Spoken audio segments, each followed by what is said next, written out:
এই হলো deadline communications private limited. আপনারা দেখছেন এক্সপ্রেস নিউজ, খবর নেয়, খবর দেয়।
নমস্কার, এক্সপ্রেস নিউজে আপনাদের প্রত্যেককে স্বাগত জানাই। আমি ফাল্গুনি আবারও এসে গেছি হেলথ এক্সপ্রেস নিয়ে। হেলথ এক্সপ্রেসে আমরা প্রত্যেক দিন আপনাদের সঙ্গে বিভিন্ন আপনাদের শারীরিক সমস্যা নিয়ে আলোচনা করি। প্রত্যেক দিন আমরা চেষ্টা করি হেলথ ওয়ার্ল্ড হসপিটাল আসানসোলের বিভিন্ন ডক্টরসদের, বিভিন্ন বিভাগের ডক্টরসদের এনে আপনাদের বিভিন্ন বিষয়ে তুলে ধরার জন্য এবং সেই রোগ সম্পর্কে, শারীরিক সমস্যা সম্পর্কে কি করা যেতে পারে সেগুলো বিস্তারিতভাবে আমরা ডক্টরসদের কাছ থেকে জেনে নিই। আজকে আমরা একটু ভিন্ন রকম একটা আলোচনা এখানে করব। ভিন্ন রকম এই কারণেই বলছি, সচরাচর আমরা এখানে যে ধরনের আলোচনা করে থাকি, ধরুন শারীরিক কোনো সমস্যা, হার্টের কোনো সমস্যা হোক, বা কালকে আমরা আলোচনা করেছি, আগের দিন আমরা আলোচনা করেছি যে দাঁতের সমস্যা, এরকম বিভিন্ন রকমের সমস্যা নিয়ে। কিন্তু এটা একটু আলাদা এই কারণে বলছি, এটা হচ্ছে স্পিচ থেরাপি নিয়ে আজকে আমরা আলোচনা করব। এটাও কিন্তু খুব গুরুত্বপূর্ণ একটি বিষয়, স্পিচ থেরাপি। ধরুন কেউ ঠিক মতন কথা বলতে পারছে না, একটা বাচ্চা যখন জন্মায়, তখন জন্মানোর পর যদি অনেক দিন সে কথা বলতে না পারে, তাহলে একটা বাবা মায়ের মধ্যে একটা অস্থিরতার সৃষ্টি হয় যে বাচ্চা কেন কথা বলতে পারছে না, বা কথা বলতে পারার পরেও যদি কোনো প্রবলেম থাকে। এই সমস্ত সমস্যা কেমন করে আসে, এই সমস্যা থেকে আপনি কেমন করে মুক্তি পাবেন, আজকে এই সমস্ত বিষয়টা নিয়ে আমরা বিস্তারিত জানবো। এবং অবশ্যই হেলথ ওয়ার্ল্ড হসপিটাল আসানসোল থেকে এমন একজন ব্যক্তি আমাদের মাঝে উপস্থিত হয়েছেন যিনি এটা নিয়ে একেবারে বিশারদ বলতে পারি। আমাদের মাঝে আজকে উপস্থিত আছেন Dev Anand, senior audiologist and speech therapist, health world hospital Asansol. आपको स्वागत है एक्सप्रेस न्यूज में। तो ये जो स्पीच थेरेपी होता क्या है? जैसे बच्चों में पैदा होने के बाद बोलने में जो दिक्कत होता है, हाँ, वो कभी कभी डिले हो जाता है। तो फिर उनको वो डिले जो है उसको ट्रीट करने के लिए हम स्पीच थेरेपी देते हैं। वो एक तरह का वो ट्रीटमेंट है। हाँ। जो दवाई और सर्जरी में जो हो सकता है, हाँ, उसके बाद स्पीच थेरेपी उसमें बच्चों का ट्रीटमेंट में काम आता है। अच्छा, वो क्या दवाई और सर्जरी ये भी इसका एक पार्ट है? नहीं, स्पीच थेरेपी उसके बाद में आता है। बाद में आता है। अच्छा, और ये जो स्पीच थेरेपी आता है, ये क्या नवजात शिशु की एकदम मतलब कि एकदम पहले से ही ये होता है कि कुछ देर बाद में होता है, जितना बड़ा हो जाए उसके बाद होता है? एक्चुअली जो इसका पहला जो स्टेप है, हम बच्चा पैदा होते ही बच्चे का सुनने का जो शक्ति है, हियरिंग कैपेसिटी, वो चेक करते हैं। अच्छा। तो जैसे डिलीवरी होता है तो उसमें चेक करने के बाद अगर बच्चों में हियरिंग का प्रॉब्लम है, फिर वो बोलने में भी प्रॉब्लम हो सकता है। अच्छा। तो सबसे पहला जो है वो हियरिंग लॉस आइडेंटिफिकेशन में स्टार्ट होता है। अच्छा, मैंने जांच करना जरूरी है? जी जी, पहले जांच करेंगे। अगर हियरिंग स्क्रीनिंग जिसको बोलते हैं, कि इसको हियरिंग स्क्रीनिंग बोलते हैं? बिल्कुल जी। अच्छा, तो पहले जांच करना बहुत जरूरी है। बहुत जरूरी है। মানে প্রথমেই যখন আপনারা কোনো বাচ্চা যদি আপনার কথা বলতে, কোনো শিশু যদি কথা বলতে না পারে প্রথমে জন্মানোর পরেই, তাহলে আপনারা কি করবেন? মানে এরকম যারা স্পিচ থেরাপিস্ট আছেন তাদের কাছে নিয়ে এসে প্রথমেই প্রথম অবশ্য কর্তব্য হচ্ছে যে একটা থরো একটা জাজ করা, সেটাকে করে তারপরে আপনারা বুঝতে পারবেন যে তার কি কি সমস্যা আছে, সেই মতন স্পিচ থেরাপিস্ট আপনাকে পরামর্শ দেবেন যে এরপরে কি করা যায়। और ये जो स्पीच थेरेपी है, ये क्या कितने दिन के भीतर कराना जरूरी है? जैसे मैंने बोला पहले, ये हियरिंग स्क्रीनिंग से स्टार्ट होगा। अच्छा। बच्चा पैदा होने के बाद, हाँ, पैदा होते ही 1 महीना के अंदर जो नियोनेटल फेज है, अच्छा, उसके अंदर हम न्यूबॉर्न हियरिंग स्क्रीनिंग करेंगे। अच्छा। उसके बाद बच्चा डेवलप होने के बाद अगर इश्यू है तो स्पीच थेरेपी बाद में आएगा। सबसे पहले हियरिंग स्क्रीनिंग होगा, हाँ, वो 1 महीना के अंदर या नहीं तो 6 महीना तक हम कर सकते हैं। अच्छा, 1 महीने में आप माने पेरेंट्स समझ जाएंगे कि वो बच्चा बोल सकता है कि नहीं? पेरेंट्स नहीं समझ पाएंगे। अच्छा। इसीलिए ये जो न्यूबॉर्न हियरिंग स्क्रीनिंग है, हाँ, वो बहुत जरूरी है। सब बच्चों के लिए जरूरी है? जिस बच्चों का जो डिलीवरी के समय में कुछ प्रॉब्लम हो, अच्छा, या प्रेगनेंसी टाइम में कुछ कॉम्प्लिकेशंस हो, अच्छा, उन बच्चों को हाई रिस्क बेबीज कहा जाता है। अच्छा। और डिलीवरी के बाद भी अगर बच्चों में कुछ पैरामीटर्स वीक हो तो नियोनेटोलॉजिस्ट और पीडियाट्रिशियन चेक करके हमारे पास भेजेंगे, जो हम हियरिंग का जांच करते हैं। अच्छा, अच्छा। ये जांच में किन तरीकों का उपयोग किया जाता है? इस टेस्ट में बहुत सिंपल प्रोसीजर होता है। बच्चों के कान में एक तरह का आवाज दिया जाता है, अच्छा, और उनके कान का जो हियरिंग हेयर सेल्स बोलते हैं, उसका रिस्पॉन्स हम मेजर कर लेते हैं। अच्छा, इसमें क्या OAE और ABR ये क्या बिल्कुल है? बिल्कुल। तो उसको 2 जांच होता है मेजरली बच्चों का। एक है ऑटो अकॉस्टिक एमिशन, अच्छा, और दूसरा है जो ऑडिटरी ब्रेन स्टेम रिस्पॉन्स। पैदा होने से 6 महीना तक OAE कर सकते हैं, विच इज न्यूबॉर्न स्क्रीनिंग। अगर उसमें फेल होते हैं बच्चे, फिर हम ABR करते हैं। रिस्पॉन्स अगर नहीं हुआ तो फिर हम ABR करेंगे। अच्छा, ABR क्या होता है? ऑडिटरी ब्रेन स्टेम रिस्पॉन्स, वो भी सुनने का जांच होता है। अच्छा। हियरिंग लॉस का जांच होता है। अच्छा, उसको एक साउंड आप देंगे, yes, वो अगर रिस्पॉन्स करे, yes, तो आप समझेंगे कि yes, ये ऑटोमेटिक रिकॉर्ड होता है, क्योंकि बच्चों तो रिस्पॉन्ड नहीं कर सकते। अच्छा। सो उनको सुला के ये टेस्ट किया जाता है, वो ऑटोमेटिक रिकॉर्ड हो जाता है, और आप बाद में देखते हैं कि बच्चा का कंडीशन क्या है, हियरिंग नॉर्मल है। अच्छा, अच्छा। क्या ये शिशुओं के लिए जरूरी है? सब शिशुओं के लिए जरूरी है?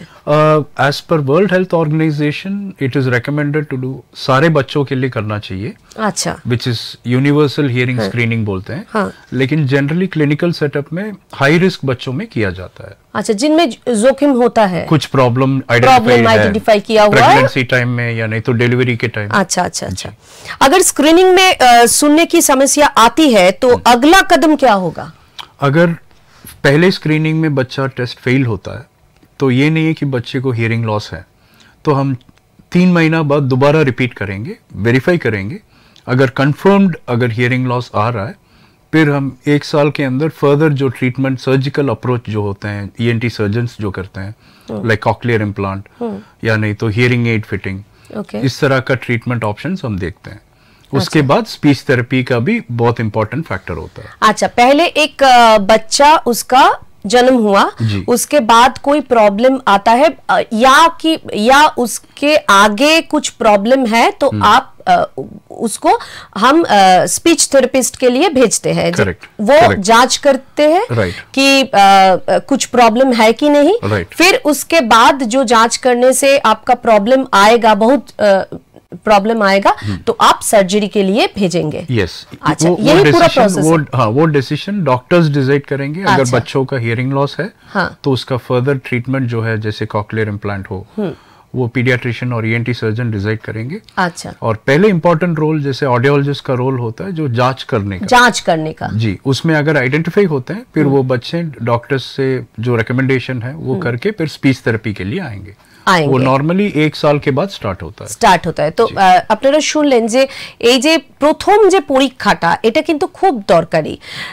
বলতে গেলে যারা প্রবলেমেটিক বাচ্চা, মানে যারা জন্মের আগে থেকে মানে প্রেগন্যান্সি পিরিয়ডেই যদি কারুর কোনো প্রবলেম থাকে, অথবা ধরুন বাচ্চা জন্মানোর পর যদি কোনো প্রবলেম আসে, তাহলে সেক্ষেত্রে একটা শোনার প্রবলেম আসতেই পারে। তো সঙ্গে সঙ্গে সময় নষ্ট না করে আপনারা যে ডক্টরের আন্ডারে আছেন তার সাথে যোগাযোগ করুন। ডক্টর যদি বোঝেন যে এটা সত্যি সত্যি একটা প্রবলেমের জায়গা, তাহলে আপনাদেরকে পাঠাবেন স্পিচ থেরাপিস্টের কাছে। স্পিচ থেরাপিস্ট কি করবেন, প্রথমে আগে পুরো জিনিসটাকে দেখবেন, পরীক্ষা করবেন। পরীক্ষা করার পর উনি যদি বোঝেন যে এটা স্পিচ থেরাপি দিয়ে হবে, তাহলে সেটা উনি মানে উনারা সেই প্রসেসে যাবেন। যদি দেখেন যে সেটা স্পিচ থেরাপিতে হলো না, তখন কিন্তু তারা আবার অন্য ডক্টরকে রেকমেন্ড করবেন এবং সেই ডক্টর তারপরে সেটার সার্জারি বা যা কিছু হোক সেটা করবে। সুতরাং এই পরীক্ষাটা খুব ইম্পর্টেন্ট। এই যে দুটো ডক্টরের মাঝখানে যে এই যে স্পিচ থেরাপিস্ট, ইনারা কিন্তু প্রচন্ডভাবে একটা গুরুত্বপূর্ণ জায়গা পালন করে থাকেন এবং অবশ্যই এই পরীক্ষাগুলো আপনাদের শিশুদের যারা মনে করছেন যে কোনো প্রবলেম আছে তাদেরকে কিন্তু করে নেওয়াটা খুব দরকার। अब हम आपको पूछते हैं कि ये जो समस्या आती है तो अगला कदम क्या होना चाहिए? सबसे पहला कदम ये होगा कि बच्चे का जो जांच है वो जो टेस्ट ऑफ बैटरीज हम कहते हैं, वो जांच करके हम कंफर्म करेंगे कि बच्चे का हियरिंग लॉस है। तो फिर उसके बाद सर्जिकल और मेडिकल इंटरवेंशन होगा। उसके बाद जब बच्चों का जो डेवलपमेंटल जो लैंग्वेज इश्यूज होते हैं उसके लिए स्पीच थेरेपी लास्ट ऑप्शन होता है। अच्छा, आप बोल रहे थे कि जो प्रेगनेंसी के समय जो कुछ प्रॉब्लम आता है, तो कि ये प्री मैच्योर बेबी के लिए ये प्रॉब्लम ज्यादा आता है? Yes, prematurity is one of the important reason. जैसे कि बच्चा 38 वीक से पहले डिलीवरी होते हैं और प्रेगनेंसी टाइम में कुछ कंडीशंस हैं जैसे रुबेला हो, मीसल्स हो, जो बच्चे के माँ को अफेक्ट कर सकता है। अच्छा। ऐसे कुछ कंडीशन होने से बच्चों के कान में असर पड़ सकता है। अच्छा। डेवलपमेंटल टाइम में। अच्छा। तो डिलीवरी होने के बाद ये जांच अगर हम अर्ली स्टेजेस में करेंगे तो पहले ही आइडेंटिफाई करने से हम ट्रीटमेंट भी उतना ही जल्दी स्टार्ट कर पाएंगे। तो ये जो डॉक्टर और माने बीच में जो रोल प्ले करते हैं वो एक इम्पोर्टेंट रोल होता है। क्या ये जांच दर्दनाक होता है? नहीं, बिल्कुल नहीं। ये जो टेस्टिंग होते हैं वो बहुत बिल्कुल सेफ है। कोई पेनफुल नहीं है। अच्छा, कैसे होता है ये टेस्टिंग? आप कैसे करते हैं? बच्चे के कान में एक छोटा सा ईयरपॉड जैसे एक प्रोब रखा जाता है, उसमें आवाज जाएगा। अच्छा। और कान के नसों का रिस्पांस लिया जाता है जिसको ऑटो अकॉस्टिक एमिशंस कहते हैं। अच्छा। जो ABR जो है वो इलेक्ट्रोड्स रखा जाता है on the forehead and the mastoid. फिर बच्चों के कान में आवाज दिया जाता है और ऑडिटरी नर्व जो है जो कान का नस जो है उसका जो कंडक्शन कैपेसिटी है वो मेजर करते हैं। अच्छा, इस तरह से हम सुनने का शक्ति को मेजर कर सकते हैं। तो फिर ये तो कोई दर्दनाक या कोई जोखिम भरा नहीं दर्द नहीं होता है। तो এটা পেইনলেস প্রসিডিওর। তো আপনারা শুনলেন যে আপনারা হয়তো ভাবতেই পারেন যে এরকম একটা স্পিচ থেরাপিস্টের কাছে যাচ্ছি আমরা, তো ওনারা বলছেন যে পরীক্ষার কথা। একটা ছোট্ট বাচ্চা, তাকে নিয়ে আপনাদের অনেক কিছু ভাবনা চিন্তা থাকে। তো সেই ছোট্ট বাচ্চাকে আপনারা যখন স্পিচ থেরাপিস্টের কাছে নিয়ে যাচ্ছেন, এই যে পরীক্ষাগুলো হচ্ছে, এটা কি খুব একটা পেইনফুল প্রসিডিওর হবে? এটা আপনারা ভেবে থাকতে পারেন হয়তো, কিন্তু যেটা উনি বললেন যে এটা একেবারেই পেইনফুল নয়। এই রাস্তাটা খুব সহজ। একদম একটা ছোট্ট এয়ারপড টাইপের একটা জিনিস আপনার বাচ্চার কানে দেওয়া হবে। সেখান থেকে ওনারা যে প্রসেসটা উনি বললেন সেইভাবে কিন্তু একেবারে পেইনফুল একটা প্রসিডিওরের মধ্যে বাচ্চাকে কিন্তু আপনারা বুঝতে পারবেন যে এই বাচ্চার কোনো प्रॉब्लम আছে কিনা, हियरिंग এ কোনো প্রবলেম আছে কিনা একদম পরিষ্কারভাবে জানা যায়। अच्छा, किन कारणों से नवजात में सुनने की परेशानी हो सकती है?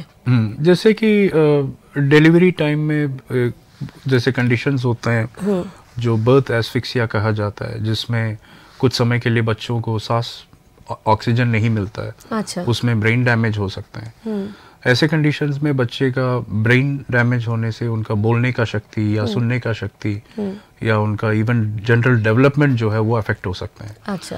इस तरह का बच्चों को हम सेरिब्रल पैल्सी नाम से बोला जाता है, जो बच्चे चल नहीं पाते हैं, अपना इंडिपेंडेंटली एक्टिविटीज नहीं कर पाते हैं।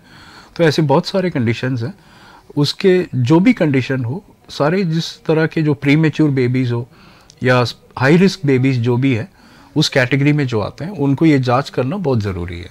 अच्छा, क्या ये जन्म से होती है या बाद में भी हो सकते हैं? बाद में भी हो सकते हैं। जैसे कि बच्चा पैदा होने के बाद जो सीजर्स होते हैं, सीजरियन बेबी जो होता है, सीजरियन नहीं, सीजर जो फिट्स कहते हैं ना। अच्छा। मिर्गी, अच्छा अच्छा अच्छा जी अच्छा। वो उसके वजह से भी बच्चों का डेवलपमेंट काफी अफेक्ट हो सकते हैं। तो उन बच्चों में भी स्पीच का डिले हो सकता है, अच्छा। बोलने में देरी आ सकता है। तो ऐसे बहुत सारे कारण से बच्चों को डेवलपमेंट अफेक्ट हो सकता है। अगर हम पैदा होने के बाद बच्चों का ये जांच पूरी तरह से हम करेक्ट करेंगे तो ये प्रॉब्लम्स को आइडेंटिफाई करके हम जल्दी ही उनको ट्रीटमेंट करके बाकी नॉर्मल बच्चे की तरह उनका डेवलपमेंट लेके आ सकते हैं। अच्छा, और बाद में जो होता है एक्वायर्ड भी हो सकते हैं। पैदा होने के बाद कान में इन्फेक्शन हो सकते हैं। हाँ। उसके वजह से भी सुनाई कम हो सकता है। सुनाई में कम हो सकता है। यस, और बोलने में भी दिक्कत हो सकते हैं। अच्छा। तो इन सारे जो भी कॉजिंग फैक्टर्स हैं, लेकिन हम उसको आइडेंटिफाई करके उसका सही इंटरवेंशन करने से बच्चों को नॉर्मल डेवलपमेंट। आप बोल रहे हैं कि बार बार यही कि जांच करना बहुत जरूरी है। यस, यही। तो आपके हेल्थ वर्ल्ड हॉस्पिटल जो आसानसोल में है, वहां पर ये सब क्या पूरा अरेंजमेंट है? यस, हेल्थ वर्ल्ड आसनसोल और दुर्गापुर में ये सारा फैसिलिटीज हैं हमारे पास। अच्छा। कुछ बच्चों की पेरेंट्स जब जाते हैं तब आप माने पूरा जो आप बोल रहे हैं कि जांच करने का जो इक्विपमेंट्स होता है, कि ये जो पूरा बहुत अच्छा इक्विपमेंट्स होता है, ये सब है आपके पास? We have state of art facility there. सारे इक्विपमेंट्स, प्रोसीजर सब পসিবল, सब वहीं होगा। यस আসানসোল আর দুর্গাপুর। তো আপনারা দেখলেন যে শুনলেন উনি যেটা বলছেন যে কোনো চিন্তার কারণ নেই। আপনার বাড়িতে যদি এরকম কোনো বাচ্চা থাকে যে শিশুকালে একদম হওয়ার পরেই যদি এরকম কোনো সমস্যা আসে, বা ধরুন জন্মানোর পর কিছুদিন হয়ে যাবার পর প্রবলেমের কারণে কোনো প্রবলেমের কারণে যদি কারোর স্পিচের কোনো প্রবলেম হয় বা শুনতে কোনো সমস্যা হয়, তাহলে কিন্তু অবশ্যই আপনারা হেলথ ওয়ার্ল্ড হসপিটালের সাথে যোগাযোগ করুন। হেলথ ওয়ার্ল্ড হসপিটালে এই সমস্ত জিনিসটা মানে স্পিচ থেরাপির সমস্ত রকমের ব্যবস্থা রয়েছে এবং ঘাবড়ানোর কোনো কারণ নেই, কেননা এটা একেবারে পেনফুল নয় প্রসিডিওরটা পুরোটা। সুতরাং যেটা উনি বারবার বলছেন যে হেলথ ওয়ার্ল্ড হসপিটালে আসুন, আসানসোলে বা অথবা দুর্গাপুরে সব জায়গাতেই কিন্তু অত্যাধুনিক চিকিৎসা পদ্ধতি এই স্পিচ থেরাপির জন্য রয়েছেন এবং অবশ্যই সেখানে গেলে আপনারা পেয়ে যাবেন দেব আনন্তের মতন এরকম ধরনের মানুষ যারা এটা নিয়ে ভীষণভাবে পড়াশোনা করেছেন, জানেন এবং অভিজ্ঞ এই বিষয়টিতে। तो मेरा अगला क्वेश्चन है कि ये जो स्पीच और ये जो लैंग्वेज डिले, इससे जुड़ा जो माने जो सवाल है वो क्या कुछ समस्या और बोलने में देरी ये सब जुड़ी होते हैं? बिल्कुल बिल्कुल। जो स्पीच एंड लैंग्वेज जो डिले है, हाँ, स्पीच जो है वो बोलने का शक्ति है, हाँ, लैंग्वेज जो है वो भाषा है जो हमारे ब्रेन में डेवलप होता है। ये दोनों एक साथ होता है। जैसे बच्चा पैदा होने के बाद चिल्लाएंगे, रोएंगे, ये भी एक तरह का कम्युनिकेशन है। अच्छा। और लैंग्वेज जो है, हाँ, जैसे बच्चा पैदा होने के बाद बांग्ला सीखता है या जो भी हिंदी भाषी है, जो भी उसका मदर टंग है, हाँ, वो सीखेगा, हाँ, उसको लैंग्वेज कहते हैं। हाँ। तो ये दोनों साइड बाय साइड डेवलप होता है। अच्छा, एक साथ ही होता है? यस। इसमें अगर बच्चे का समझने में दिक्कत हो या बोलने में दिक्कत हो, वो लैंग्वेज डिले किया कहा जाता है। अच्छा। और अगर बच्चे का बोलने में स्पष्ट नहीं आ रहा है, जैसे 4-5 साल हो गया, 7 साल हो गया, हाँ, उसको स्पीच डिले कहते हैं। अच्छा। ये दोनों एक साथ इंटररिलेटेड है। अच्छा, हम लोग सोचते हैं कि देखिए जब बच्चा कोई छोटा सा बच्चा एक लैंग्वेज का वो बोलते हैं ना कि कुछ माने बैबलिंग कहते हैं, हाँ, अपने खुद के एक भाषा में बोलता है, हाँ, एक भाषा में बोलता है। हम बोलते हैं कि वो बच्चा है ऐसे ही बोलेगा, वो बच्चा का भाषा है, ये नहीं है, उसका प्रॉब्लम है, ये उसको आइडेंटिफाई करना। नॉर्मल बच्चे भी जब वो डेवलप होते हैं, हाँ, जैसे 5 से 8 महीने के बीच में जब वो आवाज निकालते हैं, हाँ, उसमें वो एक मीनिंगलेस जो आता है उसको बैबलिंग कहते हैं। अच्छा। वो भी नॉर्मल है, वो अबनॉर्मल नहीं है। अच्छा। लेकिन बच्चा उस एज में वो आवाज नहीं कर रहा तो फिर प्रॉब्लम। स्पष्ट जो प्रोनाउंसिएशन होता है, हाँ, वो मैंने थोड़ा देर में भी वो कुछ बच्चा होता है कि वो स्पष्ट प्रोनाउंसिएशन में बात नहीं करते हैं। 5 साल होगा। अच्छा, 5 साल के बाद जब बच्चा इस मैंने प्रॉपर प्रोनाउंसिएशन में बात नहीं करे तो उसका वो स्पीच का प्रॉब्लम, हाँ स्पीच का प्रॉब्लम होता है। नहीं हम लोग सोचते हैं कि बच्चा है वो नॉर्मल है, यही हम बोले। नहीं, आपका पॉइंट नॉर्मल है। वो डेवलपमेंटल टाइम में बच्चे कुछ एरर्स करते हैं, हाँ, लेकिन 5-7 साल के बाद भी वही एरर्स कंटिन्यू हो फिर वो प्रॉब्लम है। हाँ वही। किस उम्र तक बच्चे को शब्द बोलना शुरू कर देना चाहिए? 1 साल के अंदर, हाँ, या 1 साल के करीब, हाँ, बच्चा मम्मा पापा वो सब मीनिंगफुली बोलेगा। अच्छा। जैसे कि माँ को मम्मा बुलाना, पापा बुलाना। 1 साल से बच्चा धीरे धीरे 5 से 10 वर्ड 15 वर्ड ऐसे बोलने लगेगा। तो 1 साल 1.5 साल में भी अगर बच्चा 1 वर्ड भी नहीं बोल रहा है तो फिर डिले है। अच्छा, तो 1 साल तक हम देखेंगे। 1 साल के एज में, हाँ, बच्चा मम्मा पापा, कम से कम घर वालों को बुलाना, हाँ, वो सब तो बोलना चाहिए। अगर उसमें डिले है तो फिर डॉक्टर के पास लेके आके जांच कराना बहुत जरूरी है। वो स्पीच का भी प्रॉब्लम हो सकता है और सुनने का भी प्रॉब्लम हो सकता है कि वो कम्युनिकेट नहीं कर पा रहे हैं। यस, हो सकते हैं, दोनों इंटरलिंक्ड है। yes. अच्छा, यदि बच्चा देर से बोलना शुरू करे तो माता पिता को क्या करना चाहिए? अगर पेरेंट्स और फैमिली को लग रहा है कि बच्चा ठीक से नहीं बोल रहा है तो सबसे पहले उनको पीडियाट्रिशियन से कंसल्ट कराना चाहिए। अच्छा, उनका मेडिकल चेकअप होना चाहिए, और अगर उसमें कुछ प्रॉब्लम निकलता है फिर डॉक्टर्स उसके हिसाब से ट्रीटमेंट रेकमेंड करेंगे। अगर उनको लग रहा है कि इसके लिए स्पीच थेरेपी चाहिए तो हमारे पास कुछ जांच के लिए भेजेंगे, जैसे कि हियरिंग चेकअप हो या स्पीच असेसमेंट हो। हम ये सब जांच करके पता करेंगे कि किस रीजन से बच्चे का बोलने का डेवलपमेंट पुअर है या पीछे है। तो एज के हिसाब से, उम्र के हिसाब से अगर बच्चा बोल नहीं पा रहा है उसके हिसाब से हम जांच करेंगे, फिर उसको सूटेबल ट्रीटमेंट जो है स्पीच थेरेपी हम रेकमेंड करते हैं। अच्छा, किन बच्चों में भाषा विकास में देरी की संभावना अधिक होता है? कुछ कंडीशंस है, जैसे कि मेंटल रिटार्डेशन एक कंडीशन है। अच्छा। और सेरिब्रल पाल्सी एक कंडीशन है। अच्छा। और जनरल ग्लोबल डेवलपमेंटल डिले कहते हैं, जिसमें बच्चे का ओवरऑल डेवलपमेंट में डिले रहता है। जैसे कि 3 महीना में उसका गर्दन बैठना चाहिए, 7-8 महीना में चलना चाहिए, ये सब मोटर माइलस्टोन्स कहते हैं। उस एज के हिसाब से बच्चे का डेवलपमेंट नहीं हो रहा है तो नॉर्मली क्या होता है, पेरेंट्स को ये लगेगा कि बच्चा थोड़ा स्लो है, फिर भी इम्प्रूव हो जाएगा। लेकिन अगर उस एज के हिसाब से बच्चा नहीं कर पा रहा है तो उनको तुरंत डॉक्टर को कंसल्ट करना ज़रूरी है, पीडियाट्रिशियन से कंसल्ट कराना है। उसके बाद जो रीजन आइडेंटिफाई होता है उसके हिसाब से ट्रीटमेंट देना भी बहुत इंपॉर्टेंट। अच्छा, मतलब कि शारीरिक जो विकास होता है वो अगर ठीक ठाक से डेवलप नहीं हो रहा है बच्चों का तो ये असर पड़ सकता है। Right, yes. स्पीच में और सुनाई में असर पड़ सकता है, ये रिलेटेड है। करेक्ट। ओके, क्या ज्यादा मोबाइल और टीवी ये देखने में ये सब दिक्कत आ सकती है? यस। नॉर्मली जो कोई भी बच्चा हो, पैदा होने के बाद उनके घर वालों के साथ और दूसरे बच्चों के साथ बात करने में ही वो बात समझ लेंगे और फिर बोल पाएंगे। आजकल मोबाइल और ये टीवी और ये सब के यूसेज के वजह से बच्चों का जो नॉर्मल कम्युनिकेशन है उसका जो टाइम है वो बिल्कुल कम हो रहा है। हाँ, हम किसी के साथ बात नहीं करते, पास में बैठकर भी फोन में कुछ चैट वगैरह करते हैं। तो वो बच्चों के साथ हम छोटे उम्र में सुनते थे कि बच्चों के साथ कम्युनिकेट करना, बात करना बहुत जरूरी होता है, तभी वो भाषा सीखेंगे, वो बोलना सीखेंगे। ये भी एक असर करता है। उसमें मैं एक चीज ऐड करना चाहता हूँ, आप बिल्कुल सही बोले हैं। एक और पॉइंट है कि अगर 2 इंसान या 2 बच्चा खेल रहा है या बात कर रहा है तो वहां पे 2 वे कम्युनिकेशन होता है। हाँ। लेकिन डिवाइस में क्या होता है कि डिवाइस एक तरफ से उसमें बच्चा कार्टून देखेगा या जो भी देखेगा, ठीक।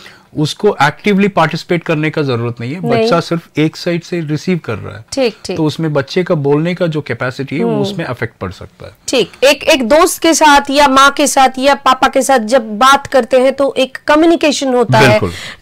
अगर वो मोबाइल के सामने बैठा है, कुछ कार्टून वगैरह देख रहा है तो कुछ बोलने का तो जरूरी नहीं, वो सिर्फ देख रहा है।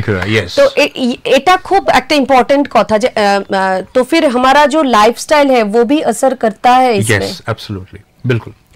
তো আমাদের এখন যেটা হয়েছে যে আমাদের বর্তমান যুগে যে এই যে আমাদের লাইফস্টাইলটা চেঞ্জ হয়ে গেছে, আমরা সব সময় আমরা কিন্তু ফোন নিয়ে ব্যস্ত থাকি। আমরা দুজনে পাশাপাশি যদি বসেও থাকি তাহলে আমরা ফোনে কিন্তু ফোন দেখতে থাকি, ফোনে চ্যাট করতে থাকি। আমাদের সামনে হয়তো বাচ্চা বসে আছে কিন্তু আমরা বাচ্চার সঙ্গে কথা বলছি না। এই যে একটা কমিউনিকেশন গ্যাপ তৈরি হচ্ছে আমাদের মধ্যে, এটাও কিন্তু বাচ্চার জন্য খুব একটা সাংঘাতিক ব্যাপার, খুব গুরুতর এফেক্ট হচ্ছে কিন্তু বাচ্চাদের। আমরা যখন ছোট ছিলাম আমরা শুনতাম, বা আমাদেরও যখন ছেলেমেয়েরা যখন হয়েছে পরিবারে, তখন সবাই বলতো যে বাচ্চার সঙ্গে যত কথা বলবে বাচ্চা তত তাড়াতাড়ি কথা শিখবে। তো সুতরাং এখন আমাদের কোথায় বলুন সময় যে বাচ্চার সঙ্গে কথা বলার? আমরা হয়তো বাবা মায়েরা সকালবেলায় বেরিয়ে যাচ্ছি কাজে, বাচ্চার সঙ্গে সেরকম ভাবে কথা হচ্ছে না। তো সুতরাং এটা যে একটা আমাদের বাচ্চার শরীরে একটা এফেক্ট পড়ছে, বা ধরুন একটা সে খাচ্ছে, খাওয়ার সময় একটা মোবাইল ধরিয়ে দিলাম, खाने के टाइम हम उसको नहीं खा रहे हैं तो एक मोबाइल दे देते हैं कि मोबाइल देखो और जल्दी जल्दी खा लो। वो भी एक मैंने आगे क्या होता था कि मम्मी या दादी वो लोग खिलाते थे और कुछ स्टोरी वगैरह बोलते थे। बिल्कुल, इससे भी बहुत उसमें बहुत इम्पोर्टेंट फैक्टर काम करता है। तो এগুলো করা খুব প্রয়োজন। যে ওই বাচ্চাকে আলাদাভাবে ছেড়ে দেওয়াটা এটা একেবারে খুব খারাপ জিনিস। আপনি বাচ্চা খাচ্ছে না বলে একটা মোবাইল হাতে দিয়ে দিলেন, সেটা নয়। আপনি বাচ্চার সঙ্গে কথা বলুন। আগে আমরা হতো না, আমাদের খাওয়াতে খাওয়াতে কত রকমের গল্প করতো আমাদের মা ঠাকুমা, বা আমরাও যখন বাচ্চাদেরকে বড় করেছি তখন এই জিনিসটা করেছি। তো এটা করুন, এটা করলে কিন্তু বাচ্চারা খুব তাড়াতাড়ি কথা শিখবে এবং আমাদের ল্যাঙ্গুয়েজটাকে খুব তাড়াতাড়ি শিখবে, সে আপনারা যে ল্যাঙ্গুয়েজেই বাড়িতে কথা বলুন না কেন। मेरा अगला क्वेश्चन ये है कि क्या बच्चों में जुबान की बनावट की समस्या से भी ये सब समस्या आ सकती है? यस, उस कंडीशन को टंग टाई कहते हैं। अच्छा। जिसमें जीभ का जो टिप होता है, हाँ। उसका जो अटैचमेंट है वो सामने से होता है। तो उससे बच्चों का जो टंग मूवमेंट है वो रेस्ट्रिक्टेड रहता है, या जीभ उतना मूव नहीं कर पाता है। ये सर्जिकल इंटरवेंशन से, मेडिकल इंटरवेंशन से ठीक हो सकता है। अच्छा। अगर बच्चे का बोलने में मिसआर्टिकुलेशंस जो कहते हैं, जो शब्द का स्पष्टता नहीं रहता है, एग्जैक्टली, उसको हम स्पीच थेरेपी देके उसको इम्प्रूव कर सकते हैं। क्योंकि हमारा जो शब्द बाहर में आता है वो तो टांग का एक बहुत बड़ा इफेक्ट है। yes। एक एक शब्द टांग का टच करने से ही वो प्रोनाउंस होता है। yes। तो इसीलिए उसका बहुत जरूरी होता है कि टांग ठीक से ठीक जगह लगाना चाहिए। यस, जो मूवमेंट है अगर वो रेस्ट्रिक्टेड है, हाँ। बच्चा जीभ बाहर नहीं कर पा रहा, तो पीडियाट्रिशियन को दिखाना बहुत जरूरी है। अगर इसमें भी तो स्पीच थेरेपी का एक बहुत बड़ा यस स्पीच थेरेपी का रोल है। जब पहले मेडिकल इंटरवेंशन होगा, उसके बाद स्पीच थेरेपी का रोल आता है। अच्छा, देखिए कि ये जो माने जो टंग जो बाहर नहीं आ रहा है और मूवमेंट नहीं हो रहा है, वो क्या स्पीच थेरेपी से माने सर्जरी के जाने से पहले हम कर सकते हैं। फिर भी मेडिकल इंटरवेंशन फर्स्ट स्टेप होता है। अच्छा। उसके बाद रिहैबिलिटेशन आता है। अच्छा। स्पीच थेरेपी जो है वो रिहैबिलिटेशन में आएगा। हाँ। जिसमें मेडिकल ट्रीटमेंट होने के बाद फिर जो अगर हम बच्चों को बोले कि ये टांग को इधर लगाओ तो ये ठीक ठाक से प्रोनाउंस होता है, ये सब तो हम कर सकते हैं। जो बच्चे इश्यूज हैं जो उसको हम थेरेपी देके इम्प्रूव कर सकते हैं, लेकिन ऑलरेडी टंग टाई है जिसमें जीभ मूव नहीं कर पा रहा है, उसमें पहले मेडिकल और सर्जिकल इंटरवेंशन आएगा। उसके बाद स्पीच थेरेपी का। अच्छा, ठीक है। क्या बच्चों में बोलने की देरी की कब समस्या माना जाए कि कब चिंता की बात? जैसे मैंने आपको बताया, जब बच्चा 1-1.5 साल होने के बाद भी कुछ वर्ड्स नहीं बोल रहा है, शब्द नहीं बोल रहा है, अपने फैमिली मेंबर्स को बुला नहीं पा रहे हैं, नए शब्द सीख नहीं पा रहे हैं या समझ नहीं पा रहे हैं, उस 1-1.5 साल तक अगर बच्चा 10-20 वर्ड्स तक बोलना चाहिए, अगर नहीं बोल रहा है, तो फिर पेरेंट्स को ये क्लियर होना चाहिए कि बच्चे का कुछ डेवलपमेंटल डिले है, स्पीच डिले है, लैंग्वेज डिले है, और डॉक्टर को कंसल्ट करें और स्पीच और लैंग्वेज असेसमेंट के लिए आए। अच्छा। फिर हम पता करके उसके हिसाब से ट्रीटमेंट बोलेंगे। अच्छा, स्पीच थेरेपी में क्या क्या आप करते हैं? हाँ, सो स्पीच थेरेपी में मेडिसिन इंजेक्शन कुछ भी नहीं होता है। हम बच्चों का जो बोलने का जो डिले है, जो प्रॉब्लम है, उसके लिए हम उनको अलग तरीका से सिखाते हैं। जैसे नॉर्मल बच्चों को हम सिखाते हैं बोलने का, जो है बच्चे ऑब्जर्व करके अपने पेरेंट्स और फैमिली से सीख लेते हैं। इन बच्चों में जिसको कुछ हेल्थ कंडीशन के कारण जो बोल नहीं पाते हैं, उनको अलग तरीका से सिखाया जाता है। जैसे कि प्ले एक्टिविटीज हो, जो टीचिंग टेक्निक्स हो, उसको अलग तरह से हम बोल के उनको लैंग्वेज सिखाया जाता है। इसी को स्पीच थेरेपी कहते हैं। अच्छा, क्या ये केवल बोलने से जुड़ी होती है कि या समझ की शक्ति भी बेहतर करती है? दोनों एक साथ जाते हैं। अच्छा, बच्चा पहले समझता है फिर बोलता है। अच्छा, कोई भी बच्चा हो, अच्छा, पैदा होने के बाद, पैदा होने से ही बच्चा जब सुनने लगेगा, समझने लगता है। पहले इंग्लिश में हम उसको कॉम्प्रिहेंशन कहते हैं। अच्छा, उसके बाद फिर वो बोलने लगता है, उसको एक्सप्रेशन कहते हैं। ये दोनों इंटरलिंक्ड है।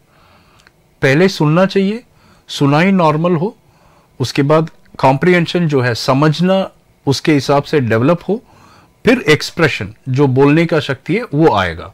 ये तीनों इंटरलिंक्ड है। सुनने का शक्ति, समझने का शक्ति, फिर बोलने का शक्ति। ये तीनों इंटरलिंक्ड है। আচ্ছা, প্রথমে মানে ওরা বুঝতে পারবে, তারপরে শুনবে, তারপরে সেটা বলবে। সুতরাং এই তিনটে খুব ইন্টারলিঙ্কড। সুতরাং এইগুলো আপনারা একটু বাড়িতে লক্ষ্য করবেন। বাচ্চাদের যখন একদম ছোট বাচ্চা, তখন আপনারা একটু লক্ষ্য করবেন যে তাদের জিভটা ঠিক জায়গায় আছে কিনা, জিভের মুভমেন্টটা হচ্ছে কিনা। কেননা আপনারা জানেন যে যদি জিভের মুভমেন্ট ঠিকঠাক না হয় তাহলে কিন্তু ঠিকঠাক করে প্রনাউন্স করতে পারবে না। এইবার ধরুন আপনি দেখছেন যে বাচ্চার জিভটা সামনে আসছে, আপনি হয়তো ভাবছেন যে একটা ছোট্ট বাচ্চা একটু তুতলিয়ে কথা বলছে, সুতরাং এটা কোনো সমস্যা নয়। কিন্তু এটা একটা বেশ বড়সড় সমস্যা। তখনই ডাক্তারের কাছে নিয়ে যান, আপনাদের যে শিশু রোগ বিশেষজ্ঞ রয়েছে তার কাছে নিয়ে যান। যদি তারা বোঝেন যে এটা স্পিচ থেরাপি করতে হবে, মানে প্রথমে আপনাকে সার্জারির মাধ্যমে ওই জিভের যেটা আটকে রয়েছে সেটাকে ওনারা কিওর করবেন। এরপরে যদি মনে হয় যে এরপরে তো করতেই হবে, যে স্পিচ থেরাপিস্টের কাছে পাঠাবেন এবং তারা কিন্তু একেবারে স্পিচ থেরাপির মাধ্যমে আপনার বাচ্চাকে ঠিক করে কথা বলার যে প্রসেসটা সেটা কিন্তু করে দেবে। সুতরাং এটা কোনো রকমের কোনো সমস্যার বিষয় নয়। কিন্তু মনের মধ্যে যদি রাখেন যে এটা কোনো একটা সমস্যার বিষয়, তাহলেই কিন্তু এটা বাড়তে থাকবে। একটা ছোট বাচ্চা সে কথা বলতে নাই পারে, তার এই যে কমিউনিকেশনটা, যে তিনটে কমিউনিকেশন, সেটা নাই হতে পারে, সেটা একটুখানি লেট হতে পারে, কিন্তু এটা বসে থাকবেন না বাড়িতে। আপনারা অবশ্যই এই যে হেলথ ওয়ার্ল্ড হসপিটাল আসানসোলে আছে, দুর্গাপুরে আছে, যখন হাতের কাছে আপনারা এরকম একটা সুযোগ পাচ্ছেন যে কোথাও আপনাকে দূরে যেতে হচ্ছে না, কলকাতায় যেতে হচ্ছে না, যখন হাতের কাছে, ঘরের কাছে এরকম একটা আপনারা পরিবেশ পাচ্ছেন, একটা সুন্দর পরিবেশে এরকম স্পিচ থেরাপিস্টরা রয়েছেন, ডক্টররা রয়েছেন, তাদের কাছে গেলে অত্যাধুনিক পদ্ধতিতে, অত্যাধুনিক মেশিনারির সাহায্যে, এবং স্পিচ থেরাপিতে তো কোনো মেশিনারি লাগেই না, কিছু কিছু ছোট ছোট ইকুইপমেন্টসের দ্বারাই কিন্তু আপনার বাচ্চা কথা বলতে পারবে। সুতরাং এই সমস্তগুলো দিয়ে যদি আপনার বাচ্চা একটা সুস্থ স্বাভাবিক জীবন পায়, তাহলে ক্ষতি কি বলুন?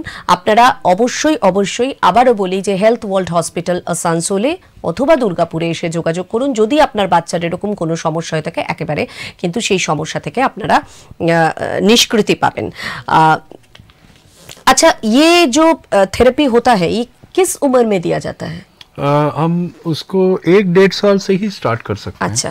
अगर बच्चा सुन नहीं पा रहा है, हाँ। तो बिल्कुल भी बोल नहीं पाएगा, उसका जो पीडियाट्रिक ENT ट्रीटमेंट होगा, उसके बाद हम तुरंत स्पीच थेरेपी स्टार्ट कर सकते हैं। 1-1.5 साल से ही स्टार्ट कर सकते हैं। 1-1.5 साल से? Yes, yes। তাহলে আপনারা দেখলেন যে 1-1.5 বছর থেকেই কিন্তু এই স্পিচ থেরাপিকে স্টার্ট করা যায়। সুতরাং আবারও বলি যে দেরি করবেন না, সমস্যাকে নিজেদের মধ্যে রাখবেন না, সমস্যাটা খোলাখুলি আলোচনা করুন, আপনার শিশুরোগ বিশেষজ্ঞর সাথে আলোচনা করুন যে বাচ্চার এই এই ধরনের সমস্যা হচ্ছে, কথা বলতে দেরি হচ্ছে, শুনতে দেরি হচ্ছে। তা এর কথা বলা এবং শোনা এই দুটো কিন্তু খুব রিলেটেড, ये इंटरलिंक्ड है ना, सुनने का और बोलने का। बिल्कुल, यस, इट इज इंटररिलेटेड। और इसमें एक और इम्पोर्टेंट पॉइंट भी है कि बच्चा अपने फिजिकल एज जो है उसके हिसाब से अगर पीछे है, जैसे कि बच्चा 2 साल का है लेकिन बच्चा 1-2 शब्द ही बोल रहा है, तो बच्चे का एक्चुअल एज 2 साल है, लेकिन उसका बोलने का जो लैंग्वेज एज है वो 1 साल है। तो पीछे है, तो वो 1 साल डिले है। तो जितना जल्दी हम ट्रीटमेंट स्टार्ट करेंगे, जांच करेंगे और मेडिकल या स्पीच थेरेपी रिहैबिलिटेशन हम करेंगे, उससे बच्चे का जो गैप है उसको हम शॉर्टन कर सकते हैं। अच्छा। ताकि वो बच्चा बाकी बच्चों की तरह उसी एज ग्रुप में वो डेवलपमेंट हो पाएगा। अच्छा, वो पीछे नहीं रह जाएगा, पीछे नहीं रहेगा दूसरे बच्चों से। बिल्कुल। আচ্ছা, তাহলে এটা তো খুব একটা ভালো ব্যাপার যে আপনারা হয়তো ভাবছেন যে ওই বাচ্চাটা মানে পাশাপাশি বাচ্চা রয়েছে, তারা ভাবছেন যে ও কি সুন্দর করে কথা বলছে, কত তাড়াতাড়ি ডেভেলপ করছে, আপনার বাচ্চা পিছিয়ে পড়ছে। এটা তো কোনো ব্যাপারই নয়, মানে 1-1.5 বছর এই যে পিছিয়ে থাকা, এটাকে কিন্তু খুব তাড়াতাড়ি আপনারা শর্ট আউট করতে পারেন একমাত্র আপনার শিশুরোগ বিশেষজ্ঞের সঙ্গে যোগাযোগ করে, এবং তারপরে ওনারা যা যা বলছেন গাইডলাইন ফলো করে, এবং স্পিচ থেরাপিস্টের কাছে গেলে কিন্তু এই 1-1.5 বছরের যে গ্যাপটা ওই বাচ্চার সঙ্গে, সেটা কিন্তু একেবারে পূরণ করে দেওয়া সম্ভব। अच्छा, एक थेरेपिस्ट किन तरीकों से बच्चों के साथ काम करता है? क्या इसमें खेल, कहानी या एक्टिविटी शामिल होता है? यस, अलग अलग कंडीशन के लिए अलग अलग थेरेपी होते हैं। जैसे बच्चों का बिल्कुल बेस लेवल में है, उसको आवाज निकालने में प्रॉब्लम है, तो उसके हिसाब से हम गेम या ट्रीटमेंट अप्रोच करते हैं। एक्टिविटीज उसको जैसे अलग अलग टेक्निक्स है, matching, modelling, imitation, play activities, group play activities, और बेसिक लेवल पे बच्चों को हर कॉन्सेप्ट सिखाने ये के क्या आप ग्रुप में करते हैं? अलग भी कर सकते हैं और ग्रुप में भी कर सकते हैं। ये ग्रुप में करने से और ज्यादा डेवलपमेंट होगा, क्योंकि 1-2 बच्चे एक ग्रुप में खेलेंगे तो एक दूसरे के साथ वो एक्टिवली पार्टिसिपेट करते हैं। तो एक्टिविटी इसमें मेन जो है स्पीच थेरेपी में सिखाने का जो स्टाइल है उसको हम अलग से बच्चे को सिखाते हैं। जो नॉर्मल जो सिखाते हैं उससे ये ट्रीटमेंट अप्रोच जो है वो अलग से रहेगा। अच्छा, अलग मतलब क्या रहेगा? जैसे कि नॉर्मल बच्चों को अगर आप एक पेन या कुछ ऑब्जेक्ट देके एक्सप्लेन करते हैं वो सीख लेगा। अच्छा। इन केसेस में जो बच्चे का ये अफेक्टेड रहता है, जो सीख नहीं पाते हैं, उनको हम नॉर्मल एक पेन भी दिखाएंगे और एक फ्लैश कार्ड भी दिखाएंगे, दोनों में मैच कराएंगे। अच्छा। तो इस तरह से जो ट्रीटमेंट है वो उसको एक लगेगा, वो नहीं, 2 फिजिकली एक ऑब्जेक्ट जो पेन है वो रखेंगे, और पेन का एक फ्लैश कार्ड भी रखेंगे, दोनों को मैच करके हम सिखाएंगे। अच्छा अच्छा अच्छा। सो इस तरह का टेक्निक्स होते हैं जिसमें बच्चा और आसानी से समझ पाएगा और जो लैंग्वेज है वो सीख पाएगा। कितने दिन लगता है ये सीखने में? नॉर्मली ये एक लॉन्ग ऑनगोइंग प्रोसेस होता है। हम बच्चे को ट्रीटमेंट अप्रोच एक बार हम स्टार्ट करते हैं, वो सीखने शुरू करता है, फिर धीरे धीरे वो अपने आप वो स्पीड पिकअप हो जाता है। अच्छा। तो कभी कभी ये 6 महीना जा सकते हैं, 1 साल जा सकते हैं। कुछ कंडीशंस में अगर बच्चों में बहुत ज्यादा ही इशू हो तो उनको हम लॉन्ग टर्म में करना पड़ेगा। थेरेपी 2-3 साल तक भी जा सकते हैं। ये क्या रोज करना जरूरी है? क्या आप एक गाइडलाइन देंगे और घर में पेरेंट्स जाके उसका एग्जैक्टली इसमें सबसे ज्यादा रोल फैमिली का होता है। हम उनको टीच करने का वो आइडिया दिखाएंगे, तरीका बताएंगे, लेकिन पेरेंट्स उसको घर में फॉलो करने से बच्चा और इम्प्रूव तेजी से होगा। ठीक, मतलब कि पेरेंट्स आए कुछ स्पीच थेरेपी के पास, थेरेपिस्ट के पास, और आप एक गाइडलाइन दे, और वो घर जाके बोले कि स्पीच थेरेपिस्ट के पास हम गए थे और मेरा लड़का और लड़की बच्चा ठीक हो जाएगा। ये एकदम वर्कआउट नहीं होगा। जो आप बोल रहे हैं वो घर में भी ঠিক ঠাক সে वही মেথড ফলো করনা চাইয়ে। তাহলে এটা খুব ইম্পর্টেন্ট একটা কথা আপনাদেরকে বলে রাখি যে আপনারা স্পিচ থেরাপিস্টের কাছে গেলেন, স্পিচ থেরাপিস্ট কিছু প্রসিডিওর আপনাকে দেখিয়ে দিল, আপনাকে ফলো করতে বলল, আপনি বাড়ি ফিরে এলেন, বাড়ি ফিরে এসে আপনি ভাবলেন যে আমি তো স্পিচ থেরাপিস্টের কাছে গেছি, উনি তো কিছু কিছু করিয়েই দিয়েছেন, সুতরাং আমার আর কোনো রকমের দায়িত্ব নেই, আমি বসে গেলাম, স্পিচ থেরাপিস্টকে দেখানো হয়ে গেছে, আমার বাচ্চা ঠিক হয়ে যাবে কিছুদিনের মধ্যে। এটা কিন্তু খুব ভুল ধারণা। আপনাদেরকে যে গাইডলাইন স্পিচ থেরাপিস্ট দিয়েছে, ওখানে যা যা কিছু উনি করিয়েছেন, সেটাকে কিন্তু কন্টিনিউয়াস প্রসেসে আপনাকে বাড়িতেও সেটা ফলো করতে হবে। এই গাইডলাইনটা যদি আপনি ফলো করেন, আপনার বাচ্চা কিন্তু, এখানে উনি বললেন যেটা, যে বাড়ির হচ্ছে সবথেকে বড় ভূমিকা। আপনি যত আপনার বাচ্চাকে সময় দেবেন, এই গাইডলাইনগুলো যত ফলো করবেন, তত কিন্তু খুব তাড়াতাড়ি আপনার বাচ্চা डेवलप করবে। कितना दिन लगता है ये डेवलप करने में? ये जो अगर आप समझे कि पेरेंट्स और घर का जो लोग है वो सब ठीक ठाक से कर रहा है, हाँ. तो फिर कितना दिन लगता है? नॉर्मली इसका एक पर्टिकुलर टाइम फ्रेम नहीं होता है। अच्छा। ये ऑनगोइंग प्रोसेस है। अच्छा। बच्चा जितना जल्दी से सीख पाएंगे, हाँ. उतना जल्दी वो इम्प्रूव होंगे। इसमें फैक्टर्स मेनली ये होते हैं कि बच्चे का जो एक्चुअल मेडिकल कंडीशन है उसका सीवियरिटी के ऊपर डिपेंड होता है। जैसे मेंटल रिटार्डेशन हो गया, हाँ. अगर सीवियर मेंटल रिटार्डेशन हो तो बच्चा नॉर्मल बच्चे की तरह बोलना बहुत मुश्किल है। फिर भी हम उनको स्पीच थेरेपी करके और फैमिली के पूरे कोऑपरेशन के साथ हम फुल एफर्ट करके बच्चे को ट्रीटमेंट देते हैं, तो वो मैक्सिमम जो कैपेसिटी बच्चे के पास पॉसिबल है उतना हम इम्प्रूव कर सकते हैं। हाँ, उसके पास जो कैपेसिटी है उस लेवल तक हम इम्प्रूव करेंगे, और ये ऑनगोइंग प्रोसेस है। अच्छा, ये क्या मेंटली रिटार्डेड जो बच्चा है उसमें ही ज्यादातर होता है ये mental retardation, cerebral palsy, autism, ऐसे बहुत सारे कंडीशंस हैं, हियरिंग लॉस। तो इन सारे कंडीशन में उस मेडिकल कंडीशन के हिसाब से जो थेरेपी दिया जाता है, और फैमिली का एफर्ट बहुत इंपॉर्टेंट है जैसे आपने बताया। ये सब मिला के हम कम से कम पहला जो 5 साल है ना वो बहुत क्रूशियल होता है। ठीक, that's very very important, very very important. 5 साल तक 90% बच्चे जो हैं 5 साल तक, अगर हम 5 साल के पहले हम इंटरवेंशन करते हैं जितना अर्ली, उतना अच्छा रिजल्ट दिखाता है। अच्छा, उतना बेटर आउटकम हमें मिलता है बच्चे का डेवलपमेंट में। जैसे 2-3 साल में किसी ने स्टार्ट किया उस बच्चे का, और जो 5-6 साल में स्टार्ट करते हैं, बहुत ही अंतर होता है। जो अर्ली जल्दी आप स्टार्ट करते हैं उस बच्चे का डेवलपमेंट काफी अच्छा रहेगा। अच्छा, एक थेरेपिस्ट किन तरीकों से बच्चों के साथ काम करते हैं? क्या इसमें खेल, आप बोल रहे थे कि खेल है, कुछ एक्टिविटीज है, ये सब है, क्या ये थेरेपी जो स्पीच थेरेपी से बच्चा पूरी तरह समस्या से एकदम मुक्त हो जाता है? मैक्सिमम, जैसे मैंने अभी आपको बताया, जो मेडिकल कंडीशन है उसके हिसाब से जो बच्चे का जो एक्चुअल पॉसिबिलिटी है उतने लेवल तक हम इम्प्रूव कर सकते हैं।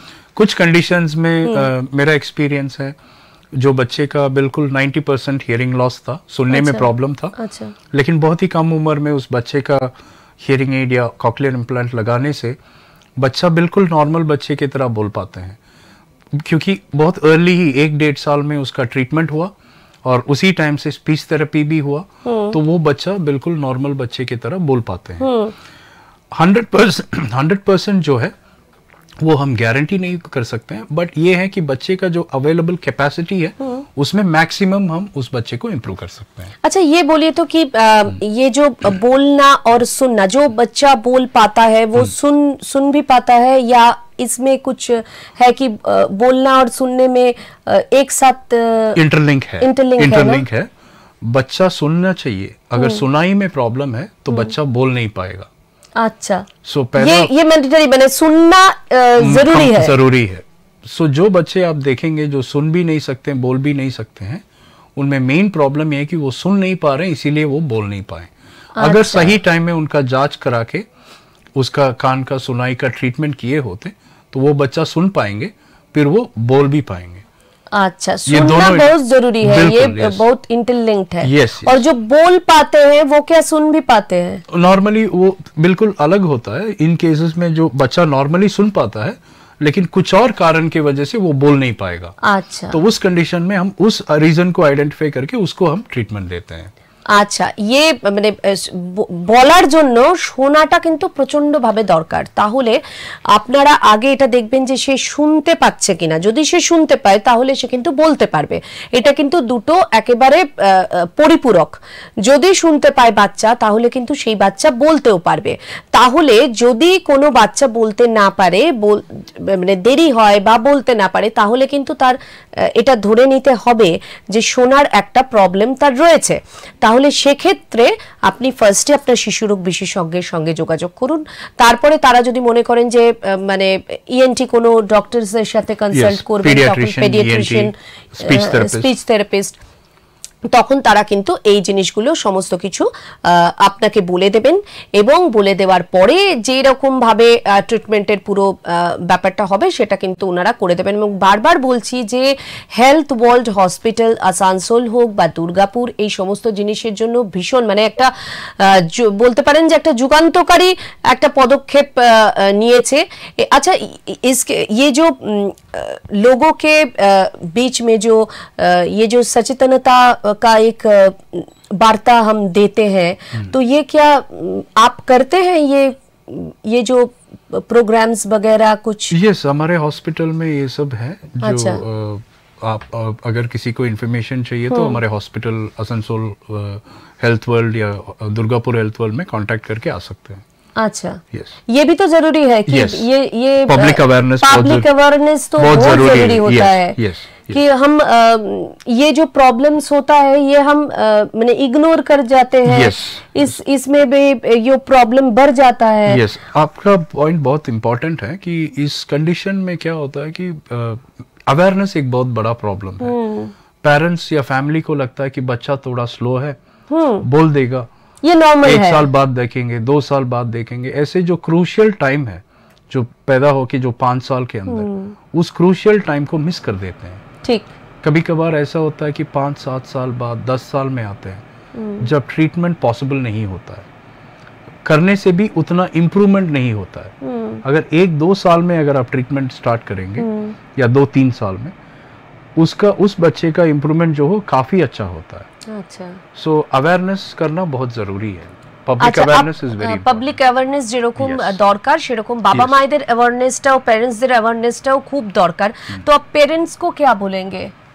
मैं पेरेंट्स को ये इन्फॉर्मेशन देना चाहता हूँ कि अगर आपके बच्चा अपने उम्र के हिसाब से बोल नहीं पा रहा है या उनको लग रहा है कि आवाज़ देने से रिस्पॉन्ड नहीं कर रहा है या बात समझने में दिक्कत है या देरी है तो उनको तुरंत अपना पीडियाट्रिशियन को कांटेक्ट करें। अच्छा, और उसका जो जांच है जो हियरिंग असेसमेंट हो, स्पीच एंड लैंग्वेज असेसमेंट हो, वो सब एक ऑडियोलॉजिस्ट स्पीच थेरेपिस्ट से कराएं और उसका जो रेकमेंडेड ट्रीटमेंट है उसको इमीडिएटली फॉलो करें। अच्छा, ये स्टैमरिंग प्रॉब्लम भी इसमें आता है स्पीच थेरेपी? हाँ, स्टैमरिंग भी इसी में आता है स्पीच थेरेपी में।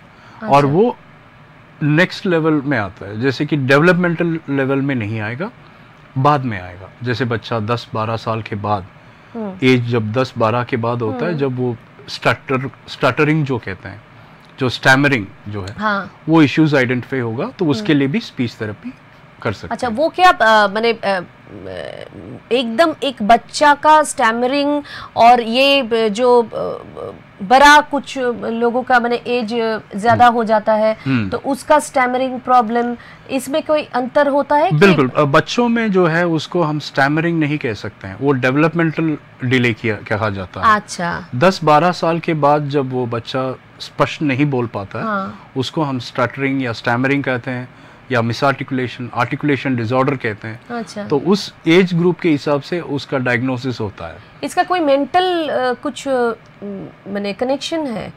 कभी कभार न्यूरोलॉजिकल कनेक्शंस होते हैं but mostly it is a behavioural related है। बिहेवियर रिलेटेड जो स्टैमरिंग जो है, अच्छा, वो बिहेवियर कॉन्फिडेंस का कुछ, फियर्स और कॉन्फिडेंस की वजह से होता है। वो नॉर्मली वो 10 इयर्स के बाद ही वो आइडेंटिफाई किया जाता है। हम देखते हैं कि कुछ लोग होते हैं कि जब माने कुछ गाना वाना वगैरह गाते हैं तो उसका स्टैमरिंग नहीं होता है, और जब बात करते हैं तो उसका स्टैमरिंग होता है।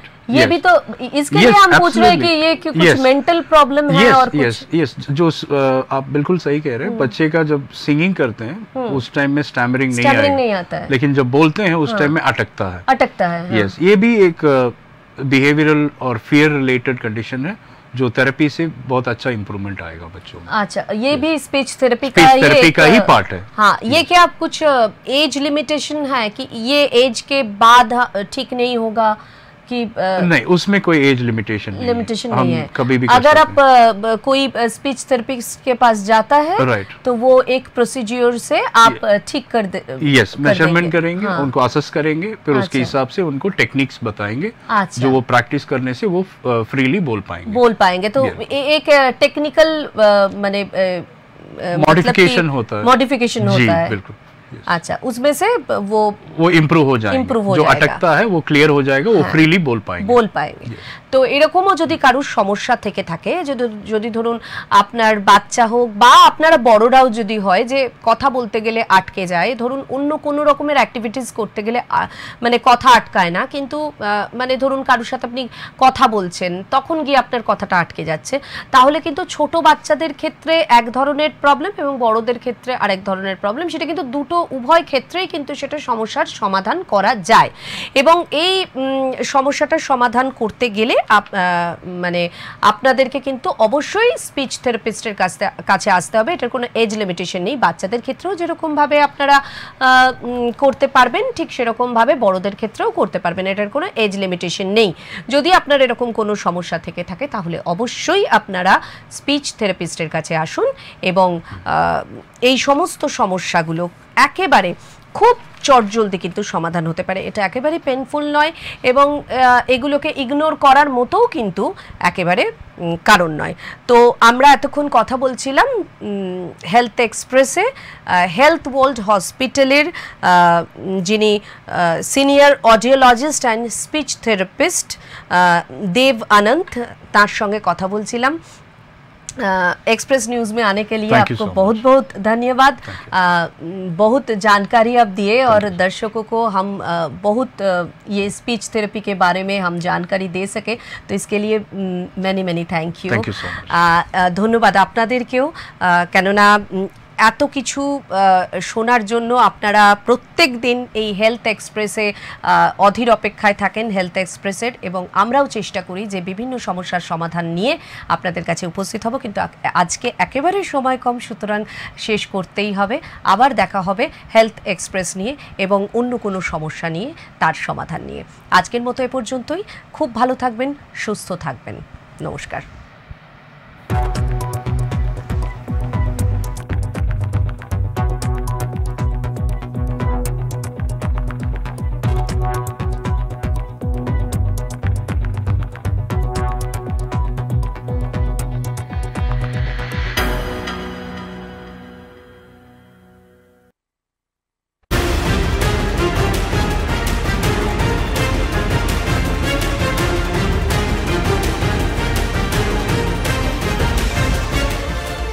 এই হলো ডেডলাইন কমিউনিকেশনস প্রাইভেট লিমিটেড। আপনারা দেখছেন এক্সপ্রেস নিউজ, খবর নেয়, খবর দেয়।